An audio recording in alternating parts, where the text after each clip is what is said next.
আসসালামু আলাইকুম। গাজীপুরের শ্রীপুরে হিল্লা বিয়ের ফতোয়া জানতে আসলে 2 ঘন্টার চুক্তিতে নিজেই বিয়ে করেন একটি মাদ্রাসার মুহতামিম ইসমত আলী আশিকি।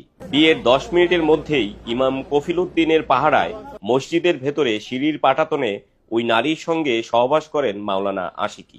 আমি তো তারে বিশ্বাস করছি, ওইখানে ওই সিঁড়ির উপরে ওইখানে সে আমারে পরে বিয়ে করার পরে ওইখানে সে আমারে সহবাস করছে আমার সাথে।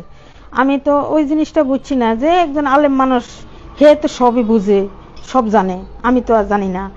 হে জেনে শুনি কি আর হে ফাঁপ করব? পরে আমি আশা পড়ছি, আমি আমার আমার স্বামীর লগত তকরাতকরি করছি, না এটা ঠিক হয়েছে। পরে আমি নিজে নিজে ভাবলাম, না এটা তো একজন আলেম মানুষ হলো, আল্লাহর ঘরের ভিতরে সে মসজিদের ভিতরে সিঁড়ির ভরে এত বড় কাজ করাতে হের এটা ভুল হয়েছে। বিয়ের 1 ঘন্টার মধ্যেই সহবাসের পর তালাক প্রদান করেন তিনি। ঘটনাটি এলাকায় চাঞ্চল্যের সৃষ্টি করলে কফিল উদ্দিনকে বরখাস্ত করে মসজিদ কমিটি।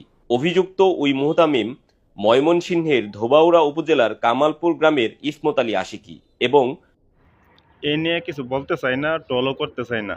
কারণ টল করতে চাই না কি লেগা, এটা যেমন তেমন একটা বিষয় না। এটা হচ্ছে আমাদের আমাদের হৃদয়ের গড়, আল্লাহর গড়, মসজিদ। মসজিদের ভিতরে একজন আলেম, যিনি কওমি ঘরানার একজন ফেসমুখী একজন আলেম, উনি এই নাজায়েজ হারাম কাজটা করছেন। আল্লাহ পাক জানে, যে আর উনি জানে যে ওনার ভিতরে কতটুকু এলেম ছিল, আছে। হ্যাঁ, উনি এই কাজটা করতে পারলো। 2 ঘন্টার জন্য উনি হিল্লা বিয়া করে ওর সাথে শারীরিক সম্পর্ক করলো। যাই হোক, বিয়া করছে ভালো কথা, বিয়া করছে সমস্যা নেই। আপনার পার্সোনাল রুম আছে, নিয়ে যান, সমস্যা নাই। মসজিদের ভিতরে এই কাজটা করা, এটা আপনাদের কতটুকু যুক্তিসম্মত, এটা একটু একটু চিন্তা করে দেখবেন।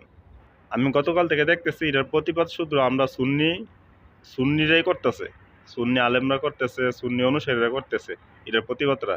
তো দুঃখের বিষয় হলো, আজ পর্যন্ত দেখলাম না কোনো কওমি অঙ্গনের কোনো আলেম, কওমি অঙ্গনের কোনো অনুসারী এটার প্রতিবাদ করতে দেখলাম না।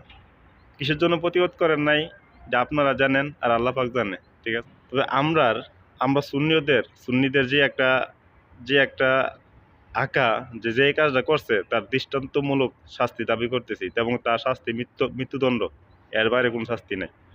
মসজিদের ভিতরে যে এই কাজ করতে পারে, সে কখনো আলেম হতে পারে না, সে কখনো মুসলমান হতে পারে না। সে মানুষ রূপের একজন শয়তান এবং মানুষ রূপের একজন জাহেল। তো সবাই ভিডিওটা শেয়ার করে দিবেন। আর কওমি অঙ্গনের যত অনুসারী আছেন ভাই, আমি আপনাদেরকে বলতে চাই, আপনারা আপনারা এটা একটু প্রতিবাদ করেন, যাতে আর শাস্তি যাতে পাই, জানি সঠিক শাস্তি যাতে পাই, এটা একটু প্রতিবাদ আপনারাও করেন। তো ভালো থাকবেন, আল্লাহ হাফেজ। ভিডিওটা শেয়ার করে দিন।